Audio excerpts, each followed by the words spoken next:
So it is on earth. And if you go to Mozambique, you can also begin to see that there is a problem there, but there is an attempt at hygiene. You go to Zambia, that is another country, Kenneth David Kaunda. On the day that he left office, Kenneth David Kaunda had only $8,000 in his account. If you ask your typical African Tanzanian councillor today, before Magufuli came in, that was pocket change. After 24 years in power, $8,000 only. Those are people who love their country and sacrifice. There is a need for hygiene in Zambia. It is the only country in the world that I know where when an opposition leader blocks a motorcade, it does not become the offense of obstruction, it becomes the offense of treason. Unprecedented in the world. Hygiene is necessary in that country. And I look forward to hygiene being introduced. Then one comes to Tanzania.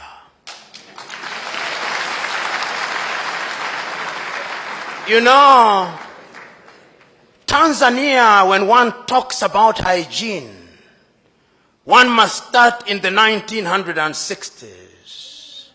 One must remember the Arusha Declaration and the nobility of the intentions of Mwalimu Julius Kambarage Nyerere. And that is why many of you may not know, but at one time it was suggested that he be made a saint of the Catholic Church. And the reason was very simple. This was a man who had ideas. This was a man who had clarity of thought. This was a man who could see the future almost with the exactitude of a Jewish prophet. This was a man who had the humility, almost like the humility of the carpenter of Nazareth. This was a man who loved his country. He made mistakes, and when he made them, he realized and corrected them. That is his greatness. Is it not Saint Just who said that nobody can rule guiltlessly? This is a man who found 120 plus ethnic groups and welded them into one nation, so that Tanzanians speak with one voice. You know, if you look at Tanzania and you ask your typical Tanzanian, what was the ethnic extraction of President Kambarage Nyerere? They do not know and they do not care.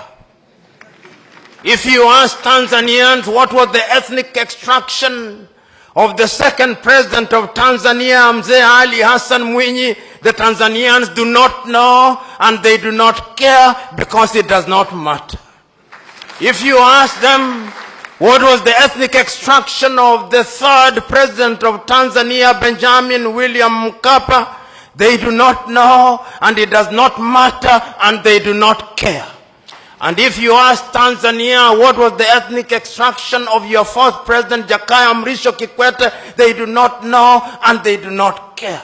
And if you ask them what is the extraction of your fifth president, John Pombe Magufuli, they do not know and they do not care. They only know that he's a bulldozer.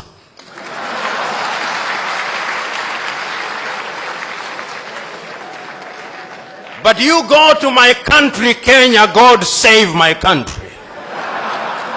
God save my country. When you meet your typical Kenyan and you introduce yourself as John, they'll ask for the second name, not that they may know your full names, but that they may identify you with your ethnicity and pigeonhole you accordingly. When you go into that country, which is a great country in prospect, but which is being destroyed by negative ethnicity, you ask them who the first president of Kenya was, they'll tell you it was Jomo Kenyatta and he was Kikuyu, and we care. We want our Kikuyu president.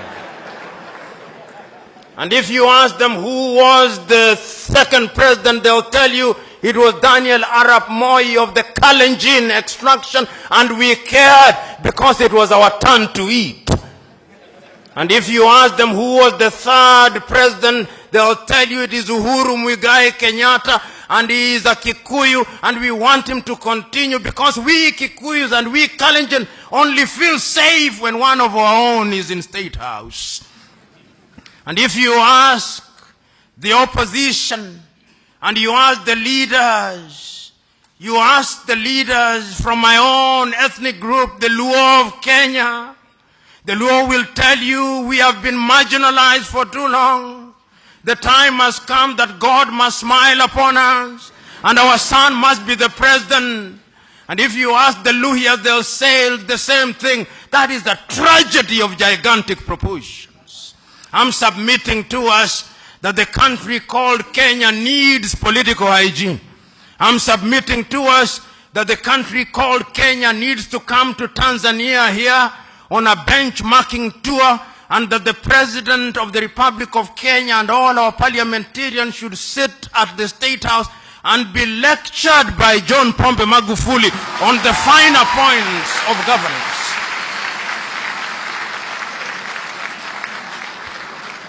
Of course, Mzee Warioba will be there, and other stalwarts will be there. Salim Ahmed Salim will be there. Great Tanzanians will be there. And Nyerere will remind us, katika karne ya 21 tupande basi ya makabila, ujinga na upumbavu, because it can destroy a nation. There is need for political hygiene in Kenya. Right now in Nigeria, the Igbos want to secede, and they are being warned by the Yorubas and the Northerners. There is need for political hygiene. But let me also say one of the things that relates to hygiene. Aside from negative ethnicity, there is another thing that has killed Africa and taken away political hygiene: corruption. You know, it would appear that we of the Negroid blood relate very poorly with this thing called money. Money is a useful facility that enables you to do things with ease. But if you allow money to control you and you begin to adore money and you acquire appetite for money, then you are in trouble. And I want to submit to us that Africa is the only continent in the world where upon appointment into political office or upon ascending to the political office, it's as if you have won a lottery ticket to sudden wealth. In Africa, when you are appointed a minister, even the newspapers will say if you are appointed to the Ministry of Finance, he's been appointed to the lucrative Ministry of Finance. If you are appointed to the Ministry of Agriculture or Mining, they say you've been appointed to the lucrative Ministry of Mining. But when you are appointed to the Minister of Culture, they say you've been appointed to the lean Ministry of Culture. In other words, there is a sense in which institutions in Africa appear to believe that he who gets into public office has a license to be a thief. And if you look at many African countries, many African leaders cannot account for their wealth. They have stripped their countries naked. You know, when I look at some of the great leaders of Africa, some who will not be remembered so very fondly by history, I regret. Robert Gabriel Mugabe of Zimbabwe. Nyinyi Waswahili mnasema wali wa kushiba huonekana kwenye sinia. In 1980s, when Mugabe took power, it was said of him that he had the largest number of degrees of any leader in the world, and he had degrees. It was said that he was a passionate revolutionary, and he was a passionate revolutionary. It was said that he had liberated Rhodesia, renamed Zimbabwe into a great country, and for the first 10 years he did a good job. Then something happened. Different commentators have different ways of saying.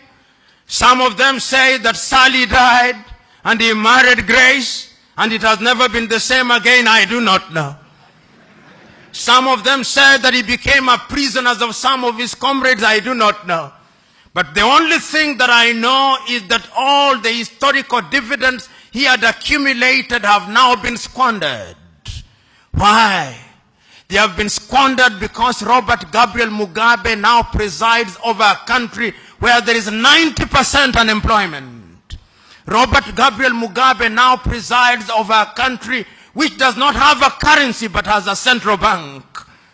This is unprecedented in the history of modern civilization. I'm submitting to us that corruption has been at the very heart of the destruction of Africa. That is why we do not have roads. That is why we do not have good hospitals. That is why we cannot feed ourselves in Kenya today. We and Ethiopia, we are importing maize from Mexico. In Liberia, they are importing chicken from Brazil. And in many countries, we cannot even feed ourselves. We do not make our own medicine. Medicine is made as generics in India.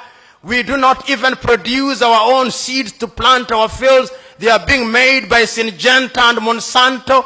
We do not produce anything because of corruption. But there is a sense in which one can begin to see some hygiene. There is a sense when I arrive here in Dar es Salaam and I look at the newspapers and I see a white gentleman having flown into Tanzania in a private jet from the company called Acacia, goes into State House in Dar es Salaam and literally almost saying, mea culpa, mea culpa, mea maxima culpa. Nimekosa sana, nimekosa sana, nimekosa sana. And President John Pombe Magufuli, as if he was a Catholic father, saying, nimekusikia mwanangu, nimekusikia mwanangu.